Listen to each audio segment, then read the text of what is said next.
कि प्रसाद को स्वयं पाना चाहिए, किसी अन्य को नहीं देना चाहिए। इसी तरह से तीर्थ में जाने के लिए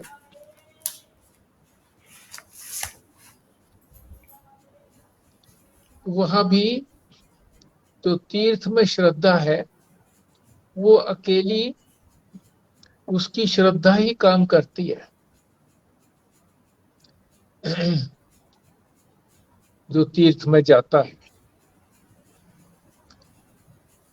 पर जो ज्ञानी के पास जाता है उसमें ज्ञानी का संकल्प भी जुड़ जाता है।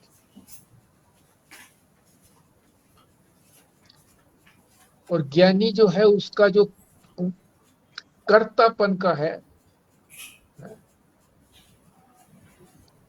कि मैं ये संकल्प कर रहा हूं, ये भी काम करता है। संकल्प के बिना कोई काम होता नहीं है। तो ये बता दिया कि तीर्थ हो, मूर्ति पूजा हो, व्रत हो, इसमें तो केवल जो कर्ता काम करता है, यानी जो हम तीर्थ में जाते हैं, हम मूर्ति पूजा करते हैं, हम व्रत रखते हैं, तो हम कर्तापन हुए, कर्ता हुए। 358 पृष्ठ है। तो केवल कर्ता का ही काम करेगा, हमारा ही संकल्प काम करेगा। परंतु वहां तो यदि हम तीर्थ में जाते हैं, तीर्थ की अपेक्षा गुरु के पास जाते हैं, मूर्ति पूजा की अपेक्षा गुरु की पूजा करते हैं, यानी ज्ञानी की कहो, व्रत करते हैं तो ज्ञानी का प्रसाद होता है, वो भी उसमें काम करता है। आगे महाराज जी ने कहा है कि श्री हरि बाबा जी महाराज, इनमें बड़ी संकल्प शक्ति थी।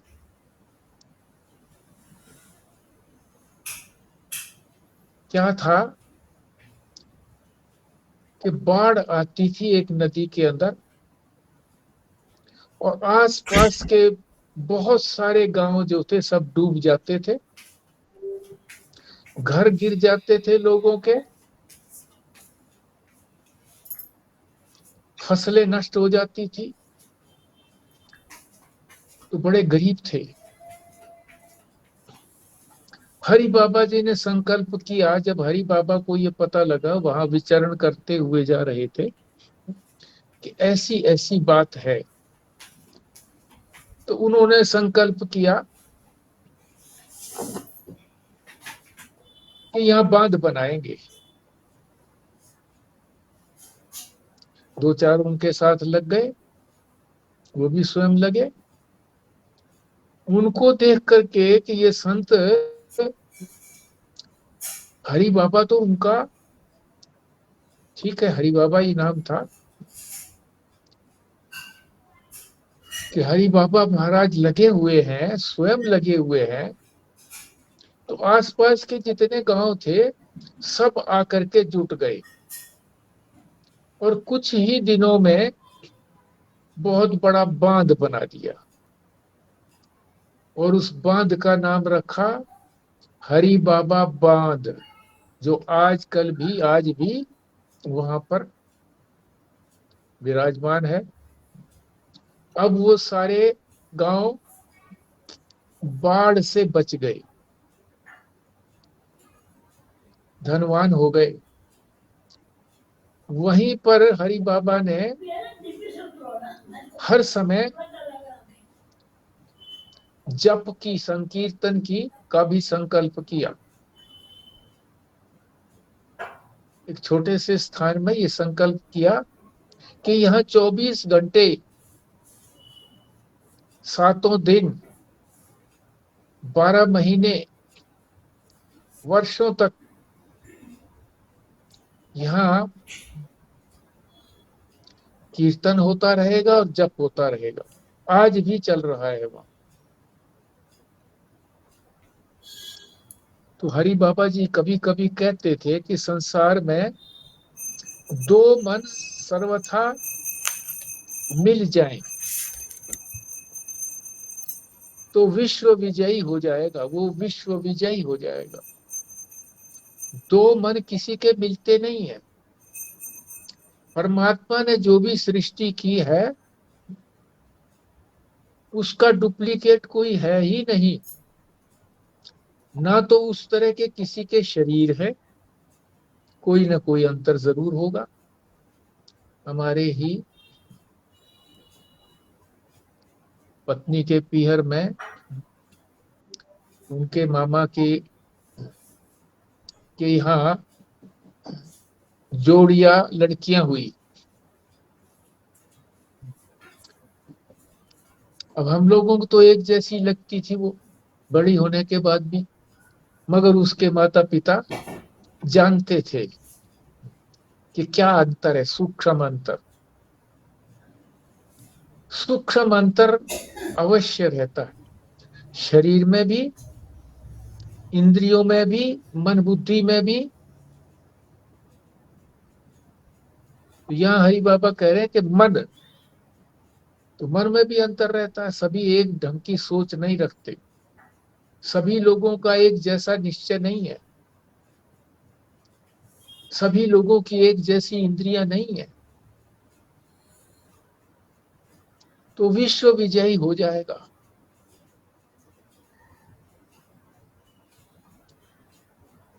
क्योंकि संसार में दूसरे सबके मन पृथक पृथक है।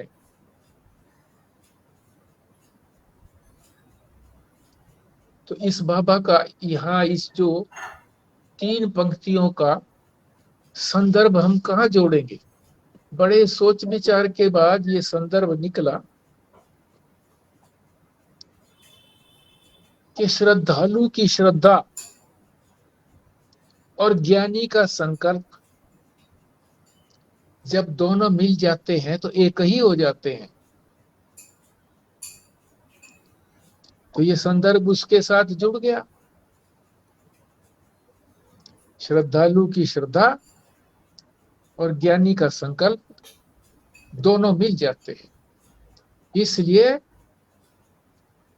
जो भी कुछ करना चाहे, जो भी कुछ संकल्प करेगा ज्ञानी, वही हो जाएगा। आपको वो कथा सुनाई भी थी 1-2 दिन पहले, दुर्योधन के यहाँ दुर्वासा ऋषि का खूब चतुर्मास में उनका खूब स्वागत हुआ। राजा थे वो, प्रसन्न हो गए। उन्होंने कहा दुर्योधन से कि कुछ मांगो। बोला जी आप आ गए तो हमारी सारी पूर्ति हो गई। बस इतना ही मैं चाहता हूं कि मेरे भाई के यहाँ भी जाकर के आप दर्शन करो ताकि उनका भी कल्याण हो। ये ईर्ष्या वश होकर के उन्होंने कहा था। पहुंच गए तो वहां जाकर के धर्मराज युधिष्ठिर ने कहना ही था, वो स्वागत करते ही थे, सभी का स्वागत करते थे। तो ऋषि थे, उन्होंने कहा कि भाई हमारे यहाँ भोजन करिए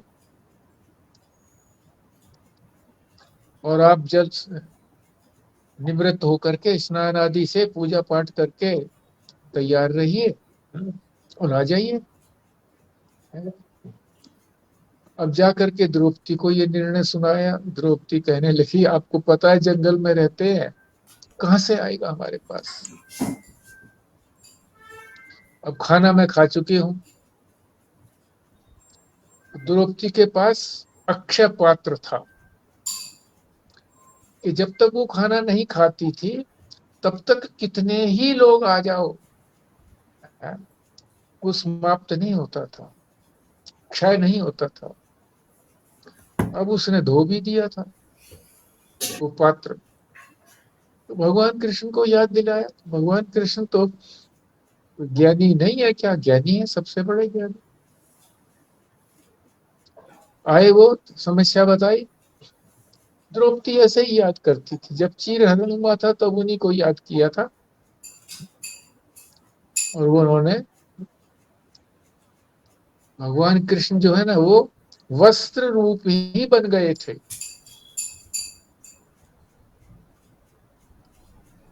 अपनी समस्या बताई। उन्होंने कहा कि मुझे पतीली दिखाओ। बोले धो दी मैंने, दिखाओ तो सही, एक पत्ता पड़ा था, खा लिया।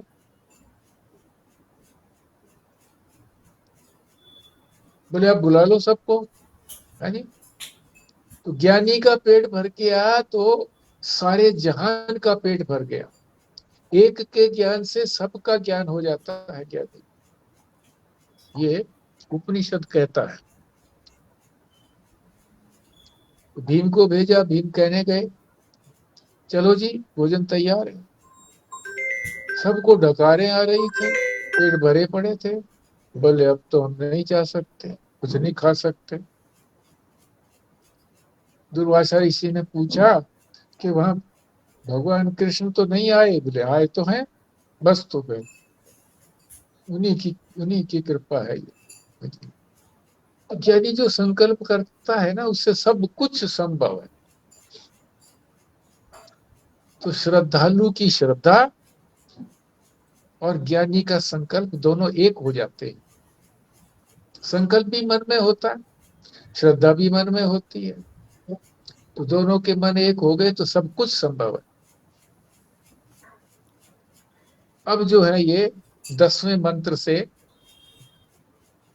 ज्ञानी की विभूति का वर्णन कर रहे हैं, उनकी पूजा का विधान करते हैं। ये श्रुति पूजा का विधान करती है कि पूजा कैसे करनी चाहिए। यम यम लोकम,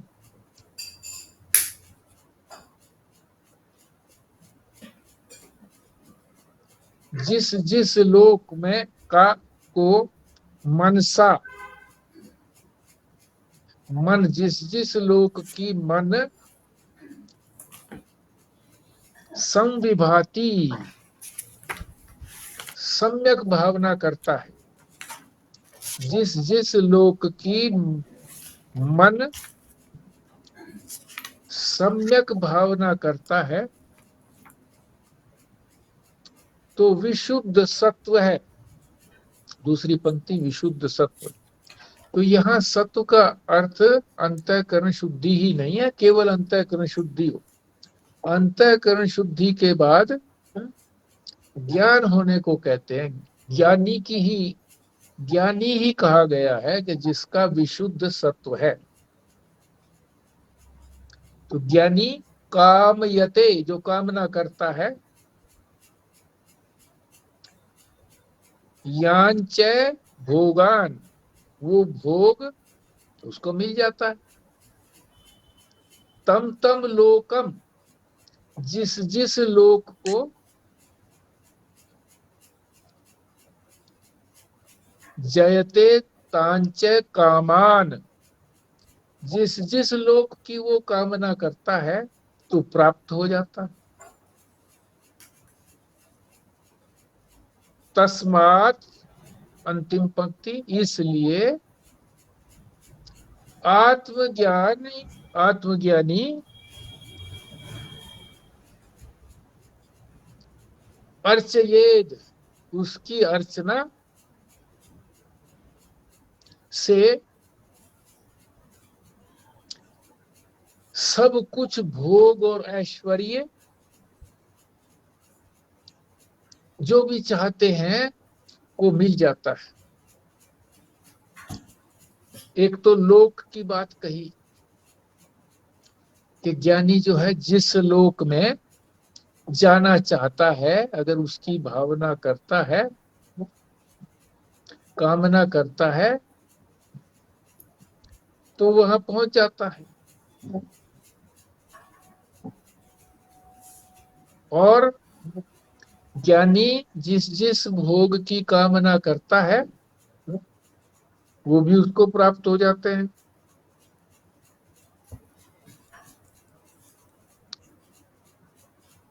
इसलिए आत्मज्ञानी की पूजा करना श्रेष्ठ है। जितने भी भोगों की और ऐश्वर्य की प्राप्ति करना चाहते हैं तो वो ज्ञानी से मिल जाती है। हमने तो साक्षात देखा था कि मेहता जी, बिशन दास मेहता जो अब नहीं रहे, छोटा सा काम था इनका, कत्थे का, छोटी सी फैक्ट्री,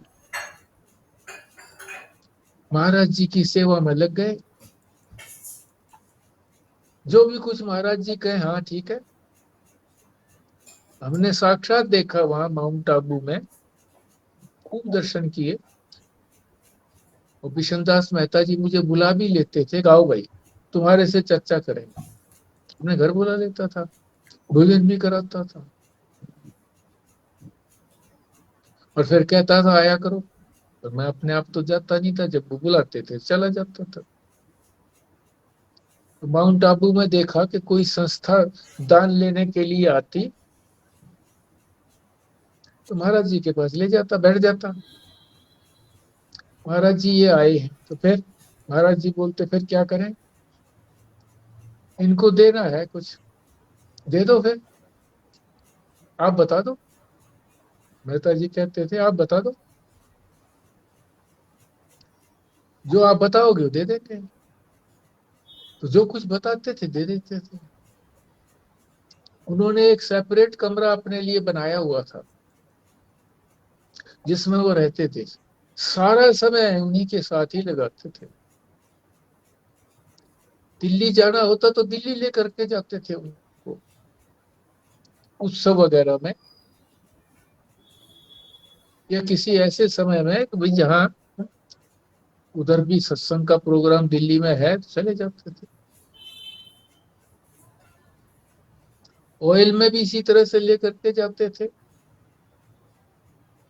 उन्हीं की कृपा से उन्हें एक बहुत बड़ा जंगल मिल गया, चंदन का, ये इसका, कत्थे का, बहुत बड़ा जंगल।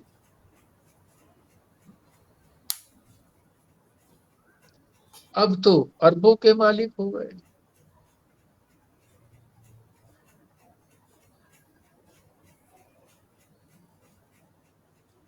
उन्होंने माउंट आबू में एक किला भी ले लिया,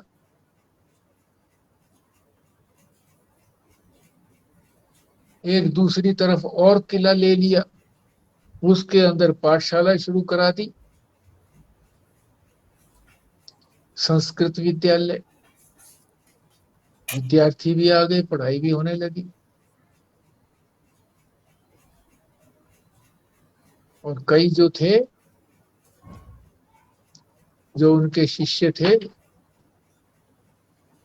4 लड़कियां तो ऐसी थी जिन्होंने विवाह ही नहीं किया था, उन्हीं के लिए समर्पित रहती थी हर समय। तो उसमें से 2 लड़कियां जो थी वहां पर अच्छी पढ़ी लिखी थी, तो वहां अध्यापन का कार्य भी करती थी। चलो ज्ञानी की ही चर्चा करते हैं। यम यम लोकम मनसा संविभाति, जिन जिन लोगों का मन में, संविभाति माने संकल्प यति, संकल्प करता है कौन, ज्ञानी पुरुष, उन उन लोगों को प्राप्त कर लेता है। ये और विस्तार से बता रहे हैं। अब किसी ने प्रश्न उठाया 359 पृष्ठ पर कि ज्ञानी पुरुष तो निर्लोक होता है, जो अभी तक जिनको ज्ञान नहीं होता वही तो जाते हैं दूसरे लोक में। कोई स्वर्ग लोक में जाता है, कोई वैकुंठ लोक में जाता है, कोई ब्रह्म लोक में जाता है। तो ज्ञानी को तो कहीं आना जाना होता ही नहीं है, उसका तो नहीं आना जाना कहीं भी। वो क्यों किसी लोक में जाने का संकल्प करता है? समझ में नहीं आई बात। ये तो कैसे करेगा वो संकल्प जाने आने का, कि जाए फिर आए? तो भगवान शंकराचार्य जी कहते हैं, मह्यम अन्यस्मयी वै भवे, अपने लिए या दूसरे के लिए ऐसा संकल्प कर सकता है। जैसे ज्ञानी पुरुष किसी पर प्रसन्न हो गया, मेहता जी से प्रसन्न नहीं हो गए थे,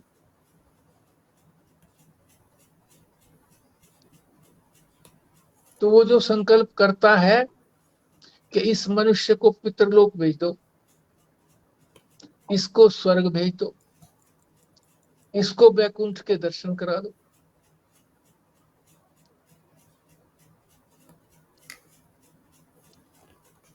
तो वो जिस जिसके लिए संकल्प करता है उसका भी इच्छा पूरी होती है।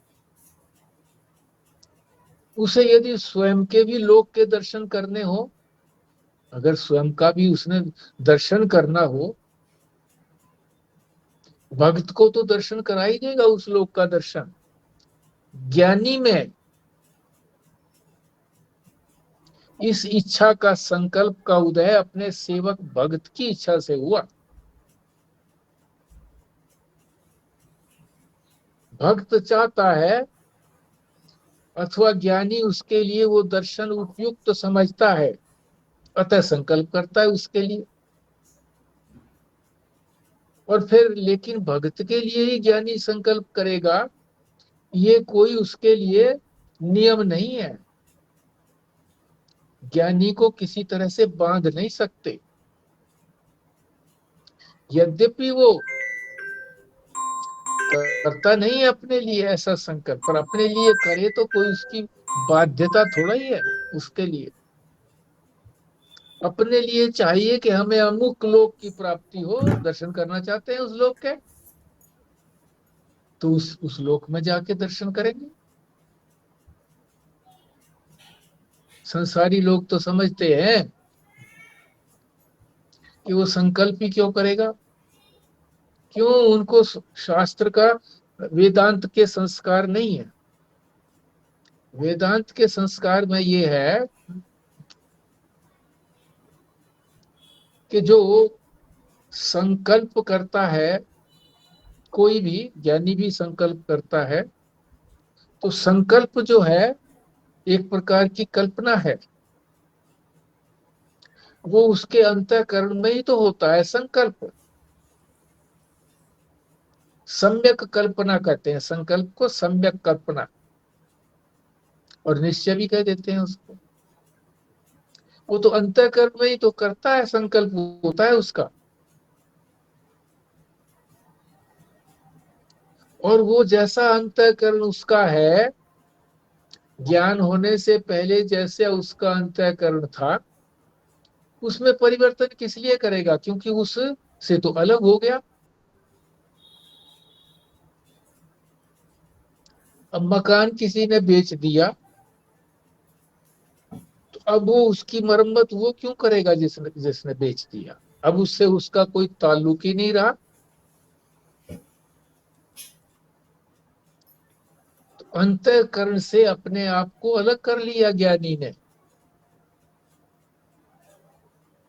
इसलिए वो अंतःकरण में परिवर्तन क्यों करेगा? कि भाई अंतःकरण में ज्ञान से पहले उसको सब कुछ किया उसने, तीर्थों की भी है, पूजा भी, व्रत उपवास भी, सब कुछ किए हैं। अपने आप को पुण्यों से भरपूर किया है, अंतःकरण शुद्ध किया है। फिर आगे जिज्ञासा उत्पन्न हुई है, और फिर श्रवण मनन निध्यासन करके ब्रह्माकार वृत्ति होकर के और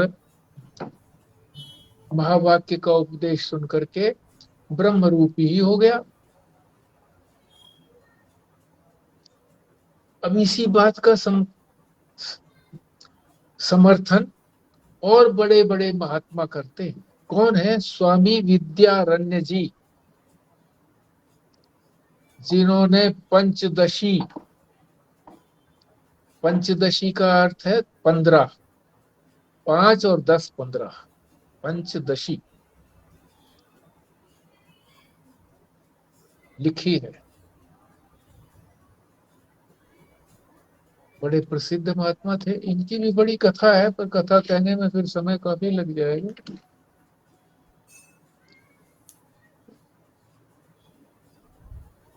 इन्होंने 101,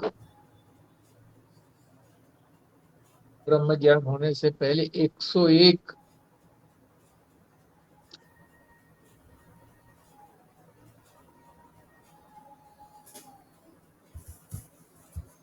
ओम भूर्भुवः स्वः को क्या बोलते हैं? गायत्री मंत्र। गायत्री मंत्र। 101 पुरुष चरण किए थे, पुरुष चरण। अब वो पुरुष चरण की एग्जैक्ट फिगर तो याद नहीं है, पर 24 लाख बार एक पुरुष चरण होता है।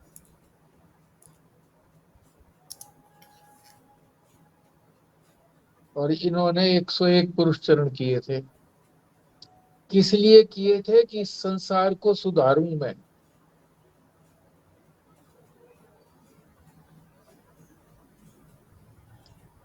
तो सरस्वती प्रकट नहीं हुई, लक्ष्मी प्रकट नहीं हुई,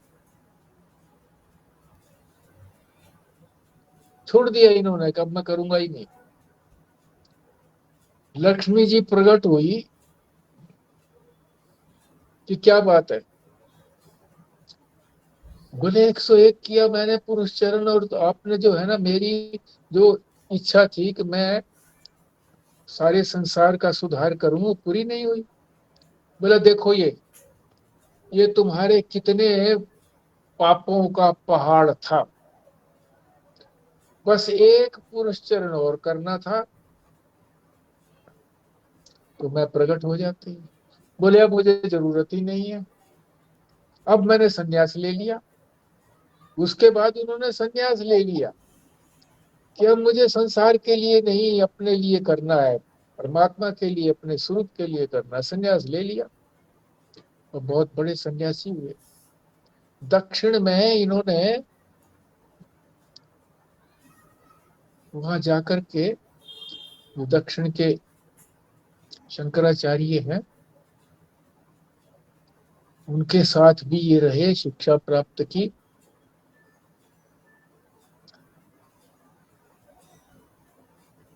और फिर इन्होंने एक बड़े साम्राज्य की स्थापना की, वो भी याद नहीं है मुझे नाम। बहुत बड़े हिंदू साम्राज्य की स्थापना की। और उसमें जो था राजा, कौन रखा? शिव। शिव को राजा रखा। राजा कोई नहीं था, शिव को राजा रखा कि यही शासन चलाएंगे। स्वयं सब कुछ करते थे।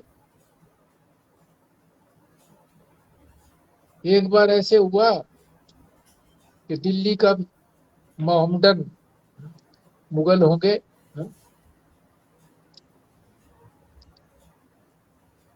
उन्होंने आदेश दिया अपने सिपह सालार को, जो कहीं दक्षिण के आसपास ही जो वहां उन्होंने बना रखा था नवाब, उसको कहा तुम आक्रमण करो इस पर, और मैं भी यहाँ दिल्ली से सेना भेजता हूं, और इस राज्य पर काबू कर लो, विजय कर लो।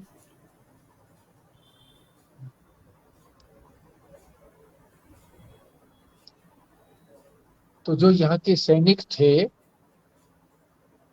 विजयनगर साम्राज्य, याद आ गया, विजयनगर साम्राज्य की स्थापना की थी। तो यहाँ इन्होंने एक सेनापति रखा हुआ था, वो मुसलमान था। उसी के सेनापतित्व में सारी सेना लड़ रही थी। उधर से जो मुगल साम्राज्य था उसने कहला भेजा अपने धर्म की बात कि ये तो धर्म युद्ध है, जो तुम के सेनापति हो इनके लिए लड़ो मत, धर्म के लिए इनको मारो। ये बात इनको पता लग गई, इन्होंने तलवार उठा ली। और उसने मोहम्मदन जो सेनापति था उसने कहा कि आप तो सन्यासी हैं। बोले मैं सन्यासी तो तेरी गर्दन काट के बनूंगा, अभी तो मैं सैनिक हूं, गर्दन काट। साम्राज्य को नहीं जीत सके ये, है विजयनगर साम्राज्य को। और इनके जाने के बाद 300 साल तक वो साम्राज्य चलता रहा। ऐसा साम्राज्य स्थापित किया था। तो ये ज्ञानी की बात है, विद्यारण्य जी ने, उन्होंने पंचदशी लिखी और कई पुस्तकें लिखी है। पंचदशी पे महाराज जी ने प्रवचन भी किया है 4 वॉल्यूम में।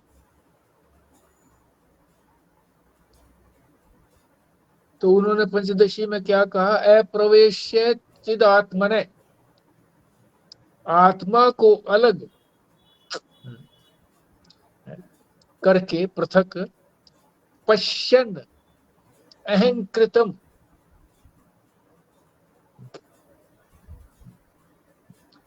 अपने अहंकार से अलग करके, आत्मा को अहंकार से अलग करके, इच्छन इच्छन्तु कोटि वस्तुनि, करोड़ों वस्तुएं भी,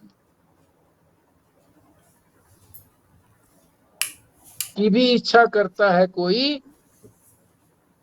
इच्छन्तु कोटि वस्तुनि न बाधो ग्रंथि भेदत, उसके लिए कोई बंधन नहीं है, वो बंधा हुआ नहीं है कि करोड़ों वस्तुएं ना मिले, इच्छा ना करे, वो बंधा हुआ नहीं है। क्यों? कुछ भी संकल्प कर सकता है। क्यों? क्योंकि वो उसकी अविद्या ग्रंथि कट गई है, इसलिए कोई भी बंधन उसको नहीं बांध सकता। आप यहाँ 3 शब्दों को नोट कर लो, ये कहीं से और मैंने पढ़े हैं, समानार्थक शब्द है। अहंकार, एक तो लिखो चिदाभास, चिदाभास। चिदाभास किसको कहते हैं? अहंकार में पड़ा हुआ चेतन का प्रतिबिंब। अहंकार में प्रतिबिंब पड़ता है चेतन का।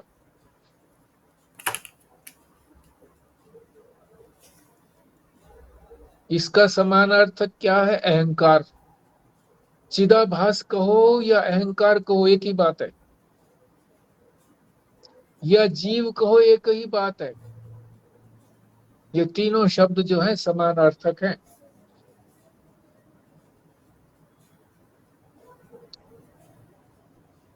तो उसके लिए कोई बाधा नहीं है, कहीं बंधा हुआ नहीं है, वो स्वतंत्र है।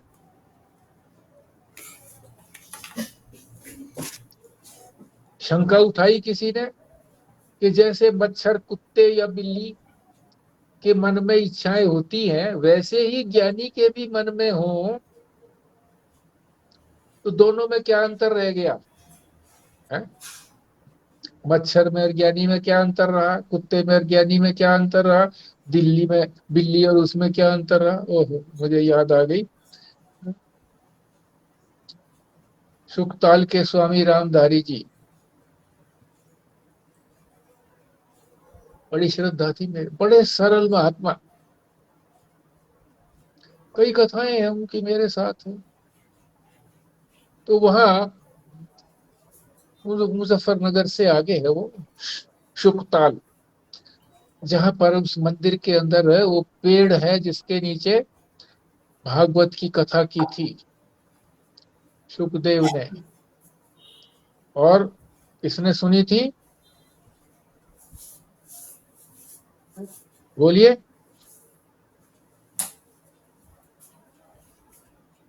राजा परीक्षित ने भी। राजा परीक्षित ने। ठीक बात है। उस मंदिर में उन्होंने 17 साल तक तपस्या की। सुबह 4 बजे उठ के स्नान आदि से निवृत्त होकर के सायंकाल 4 बजे तक चबूतरा बना हुआ था, दर्शन किए हमने वहां उनके चबूतरे के मंदिर में जाके। आसन लगा लेते थे, 4 बजे उठते थे। बाहर श्रद्धालु आ जाते तो चने की बाकली या कुछ और गेहूं वगैरह की बाकली, जो भी उनको ऐसा मिलता ले लेते थे और फिर बैठ जाते थे। चाचा जी तो ये कहा करते थे, क्योंकि वो रेलवे में थे तो उधर मुजफ्फरनगर जाते थे, कई बार दर्शन किए हो, तो कहते थे इन्होंने राख भी घोल करके पी है। इतनी तपस्या उन्होंने की तो मुजफ्फरनगर के लोग आकर के कहने लगे, धन्ना सेठ आप जो है ना, अब आपका तो हो गया कल्याण, आपका हम इधर एक टीले के ऊपर आश्रम बना देते हैं। उन्होंने कहा नहीं, मुझे नहीं जरूरत है। बोले हमको जरूरत है। बना दिया। तो मैं क्या कह रहा था, बात तो मैं कह रहा था, कुत्ते वाली से बात आई थी याद, कि दिल्ली में भी एक भगत थे उनके, बहुत धनाढ़ थे। इसमें कमला नगर से पहले कौन सा है, शक्ति नगर में कोठी थी उनकी। तो वहां वो आए हुए थे, मैं भी चला गया। सभी सभी जो थे वहां जाते थे, बहुत लोग जाते थे। अब सभी तो काम वाले आदमी थे, तो दोपहर को उनका मन होता था, दोपहर बाद 4 बजे के आसपास मेरे से कहते थे, जगदीश बाहर चलोगे? मैं चलो जी। मैं कुर्सी ले जाता उनकी। तो वो जो बीच में चौराहा वो है गोल चक्कर शक्ति नगर का, वहां उनकी कुर्सी बिछा देता था, नीचे बैठ करके उनसे चर्चा करता था। तो उस वक्त तो अल्लड़ था ना, कोई वेदांत के ज्यादा संस्कार नहीं थे। तो मैंने पूछा जी, तो बात चल रही थी कि ज्ञानी जो है वो, देखा जी एक कुत्ता बैठा था पास में। मैंने कहा जी कुत्ते में और ज्ञानी में कोई अंतर नहीं है? कि बोला हाँ, नहीं है अंतर।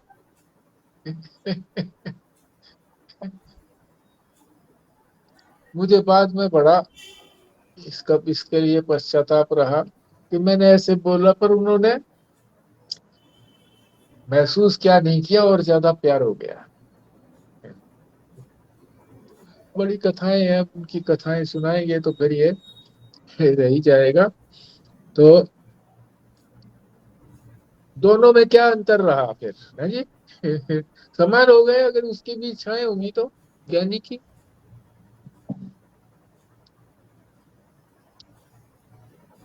तो कहते हैं अंतर बताते हैं, अब क्या अंतर था होता है। अंतर यही है कि जो लोग हैं जो कहते हैं कि मच्छर कुत्ते और बिल्ली में, दोनों में रूम में क्या समानता हो गई, क्या क्या भेद हो गया, वो तो एक जैसे ही हो गए। लोग तो अपने शरीर को मैं कहते हैं, मैं, और अपने शरीर से संबंधित जितनी वस्तुएं हैं उनको मेरा कहते हैं, चाहे घर हो, चाहे बैंक बैलेंस हो, कुछ भी हो। मैं और मेरा, यह मैं, ये मेरा। पर ज्ञानी कहता है कि ना तो मैं ये है, यानी मैं शरीर भी नहीं हूं ये, और ना मेरा कोई है। मैं, मेरा शरीर नहीं है तो फिर उसके संबंध तो रहे ही नहीं ना, फिर मेरे तो मतलब ही नहीं रहा, मेरे का तो मतलब ही नहीं रहा। मेरा तो मतलब उन्होंने आश्रम से भी नहीं रखा था, एक बार ऐसा हुआ, अब लोग आ जाते वहां, रात को ठहरते, अब उनकी व्यवस्था करो।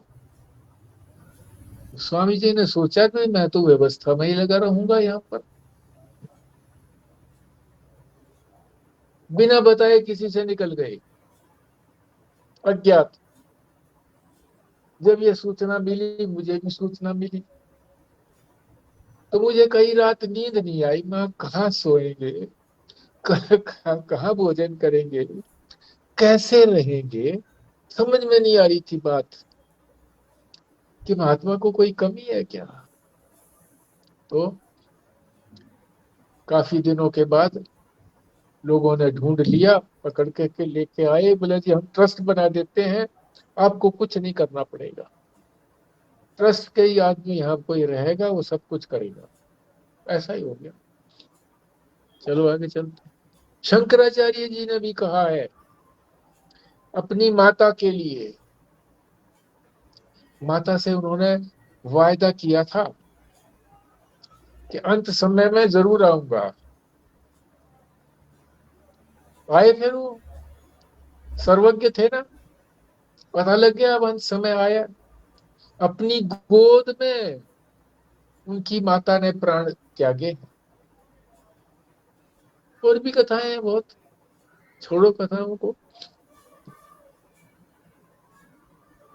तो अपनी माता को संकल्प करके बैकुंठ में स्थापित किया।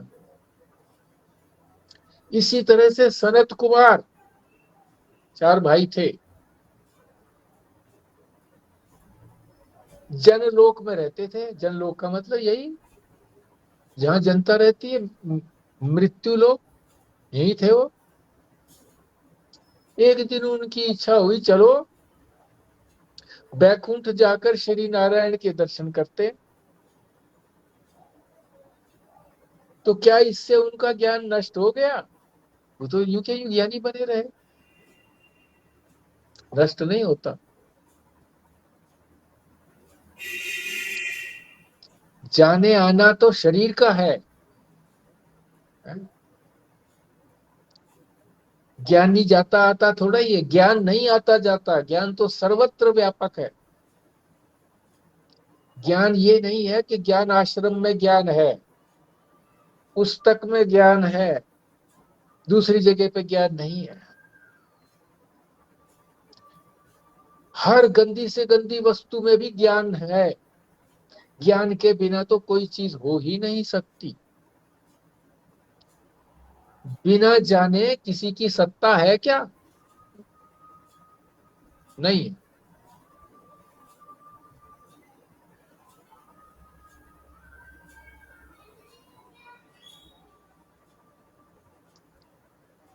इसी तरह से महर्षि वशिष्ठ की देखो कितनी, कितना समर्थन दे रहे हैं बड़े बड़े महात्माओं का, जो ज्ञानी थे। महर्षि वशिष्ठ अपनी कुटिया में बैठे थे, मन में इच्छा हुई चलो श्री राम से मिलाएं, आ गए। अरे श्री राम में उनको में कोई अंतर था क्या है? अपने स्वरूप से मिलने के लिए कौन रोक सकता है? इससे क्या उनका ज्ञान खंडित हुआ? नहीं। इसलिए जो अंतःकरण में इच्छा के उदय से ज्ञान का नाश मानते हैं, कि इच्छा जो है वो किस में होती है? मन में होती है ना, अंतःकरण ही तो है मन, अंतःकरण में ही तो मन है ना, मन में इच्छा होती है। तो इच्छा का उदय हुआ, इच्छा हुई, तो उससे कोई ज्ञान का नाश हो जाएगा? क्योंकि अंतःकरण से तो अलग हो गया महात्मा ज्ञानी। तो जो ऐसे सोचता है कि ज्ञान का नाश हो जाता है ऐसे, तो कह रहे हैं वेदांत संबंधी उसका संस्कार ही ठीक नहीं है। वेदांत कहता है व्यवहार में कोई हस्तक्षेप नहीं करता। वेदांत जो व्यवहार है वो व्यवहार चलता रहे, ज्ञानी व्यवहार भी करता, पर अपने आप को जानता है कि मैं इस व्यवहार से, इस शरीर से, जो शरीर व्यवहार कर रहा है, इंद्रियां व्यवहार कर रही है, मन बुद्धि व्यवहार कर रहा है, इससे मैं अलग। तो उसमें कोई अंतर नहीं पड़ता, अपने स्वरूप में स्थित रहता है। लो और भी सुनो, योग वशिष्ठ के अंदर, जिन्होंने योग वशिष्ठ पढ़ा है, एक करकटी राक्षसी थी, राक्षसी, करकटी नाम की राक्षसी, वो भी ब्रह्मज्ञानी थी। हेलो, राक्षसी और ब्रह्मज्ञानी, इससे कोई मतलब नहीं है। और भी उदाहरण लो। रुद्र जब क्रोध करके सृष्टि का प्रलय करते हैं, तीन बड़े बड़े देवता है ना, शिव, शंकर, एक तो शंकर हो गए, शिव शंकर, ब्रह्मा विष्णु और महेश कहो, इनको तीन बड़े हैं।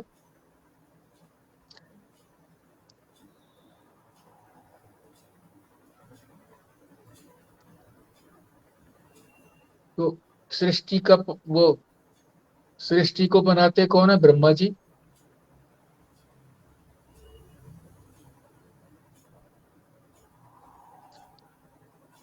इतना बड़ा काम करते हुए फिर भी ब्रह्म ज्ञानी रहे, क्योंकि कर्ता भोक्तापन है ही नहीं ना उनमें, कि मैं कर रहा हूं, मैं, अहंकार है ही नहीं। चिदाभास को अपने से अलग जानते हैं।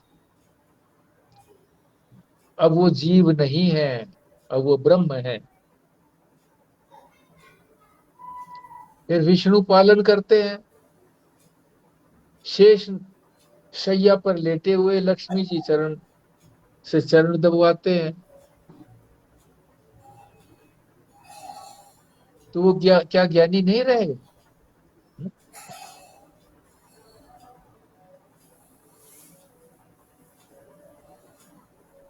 इसी तरह से महेश यानी रुद्र क्रोध करते हैं और सृष्टि का प्रलय करते हैं, तब ज्ञानी रहते हैं या नहीं रहते? ज्ञानी तो रहते हैं। क्रोध तो अंतःकरण में है, मन में है, वो तो मन को त्याग दिया उन्होंने, मन उनका है ही नहीं। महाराज जनक की देखो कितने उदाहरण दे रखे हैं, दे रहे हैं। महाराज जनक ज्ञानी थे, फिर भी अपने यहाँ सम्मेलन करते थे बड़े बड़े महात्माओं का,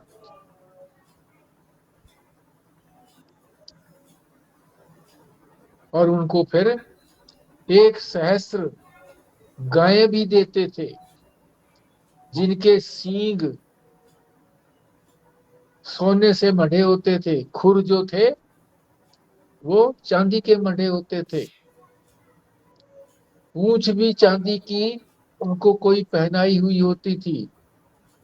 इस तरह से वो 1 सहस्त्र को देते थे, दान देते थे। जो भी आता था वहां पर कंपटीशन में रख देते थे वो। ये भी बड़ी कथा है। अब ये कथा कहे ना, 1 सप्ताह इसमें सारी कथाओं में लग जाए। ये जितना भी समर्थन दिया है जिस जिस महात्मा का, इसकी अपनी अपनी एक कथा है। और एक कथा नहीं है, एक की कई कई कथाएं हैं, महीना भर भी लग सकता है। इसीलिए जो महापुराण है वो इतना विस्तृत है, इतनी कथाएं उसमें, प्राण भी, ये महापुराण भी पढ़ने के योग्य है। क्या नाम है महापुराण का?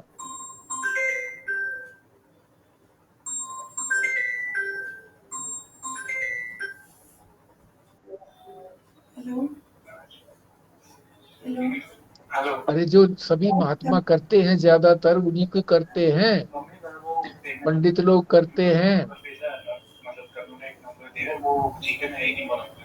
रामायण के कह रहे हो गए नहीं?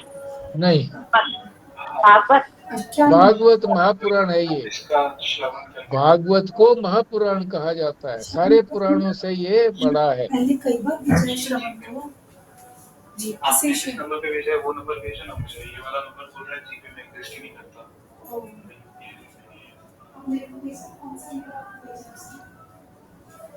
तो महाराजा जनक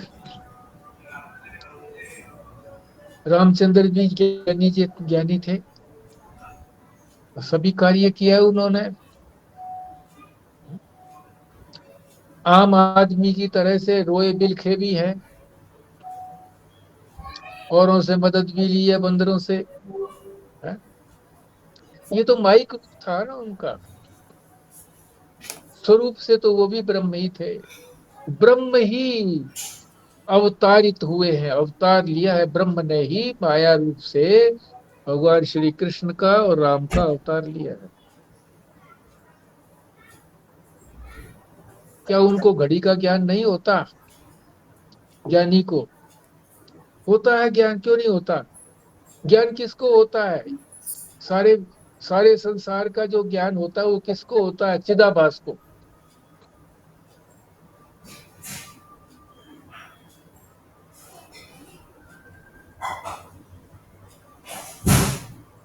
घड़ी देखने की इच्छा होती है, साक्षी स्वयं ब्रह्म है।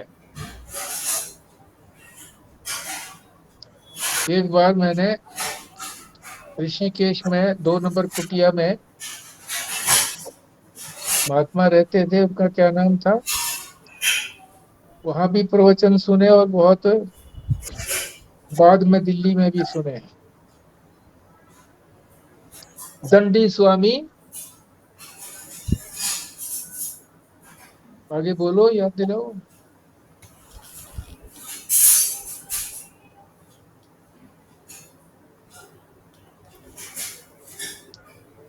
चलो, दंडी स्वामी जी के 2 नंबर उसमें कुटिया में हम गए, तो वो टट्टी बना रहे थे बाहर। एक बाहर से जो था वो ईंट पकड़ा रहा था, एक जो था गारा पकड़ा रहा था या सीमेंट पकड़ा रहा था। राजेंद्र भी मेरे साथ था, वो कहने लगा देखो रे, ब्रह्म जो है टट्टी बना हुआ है।